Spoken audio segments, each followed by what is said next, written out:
అస్సలం అయికం. ఈరోజు బుఖారీ షరీఫ్ 403 హదీస్ నుంచి 429 హదీస్ వరకు ఉన్న వీడియోలో ఏమేమి విషయాలు ఉన్నాయో క్లుప్తంగా మనం ఈరోజు తెలుసుకుందాం. మొదటగా మనకి 403 హదీస్లో ఉమ్మి వేయడం గురించి వారించడం జరిగింది. మన ముందు వైపు కానీ కుడివైపు కానీ ఉమ్మి వేయకూడదు. మన ప్రార్థనల దిశ కిబ్లా వైపు దిశ మనం ఉమ్మి వేయరాదు. ఎందుకంటే ఇప్పుడు మన ప్రార్థనలో మనకి కిబ్లాకి మధ్యలో అల్లా ఉంటారనమాట. నమాజ్లో ఉన్నప్పుడు విశ్వాసి తన ప్రభుతో సంభాషణ జరుపుతూ ఉంటారు. ఆ టైంలో మనము ఉమ్మి అనేది వేయరాదనమాట. మసీదులో ఉమ్మి వేయడం అనేది పాపం. మసీదులో దానికి ప్రాయశ్చిత్తం ఏంటంటే దాన్ని మట్టితో కప్పేయాల.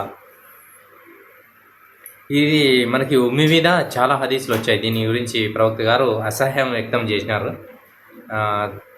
ప్రవక్త గారి ముఖంలో చాలా ఒక అసహనం అనేది కనబడింది అన్నమాట. అదేవిధంగా ప్రవక్త సల్లల్లాహు అలైహి వసల్లం గారికి ఒక మోజూజా ఇవ్వబడింది. ఏ విధంగా అయితే మనము ముందు వెనక వైపు నుంచి ప్రవక్త గారు చేసే నమాజు చూస్తూ ఉంటాము. ఇమామ్గా నిలబడినప్పుడు ప్రవక్త గారు ఇమాము పొజిషన్లో ఉన్నప్పుడు కూడా వెనకాల చూడగలరు అన్నమాట.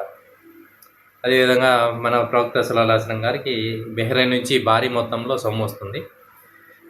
దాన్ని ప్రజలకందరికీ ఒకే రోజులోనే పనిచేస్తారన్నమాట.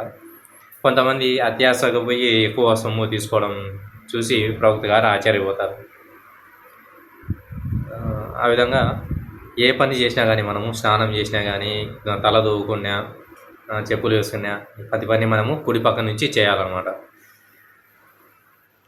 ఇక యూదులు క్రిస్తవులని ప్రవక్త గారు శపించారు. ఎందుకంటే వాళ్ళు తమ సమాధుల్ని ఆరాధనలుగా తయారు చేసుకుంటారు.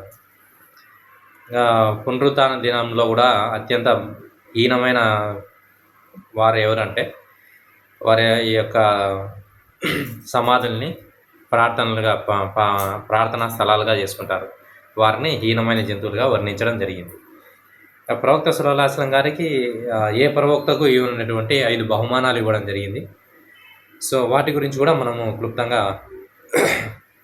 తెలుసుకుందాం. విజయధనము పూర్వ ప్రవక్తలకి హలాల్ కాదు, మన ప్రవక్తకి దాన్ని హలాల్ చేయబడింది. తర్వాత పూర్తిగా మనము ఫుల్ లింక్ వీడియో డిస్క్రిప్షన్లో ఇచ్చాను.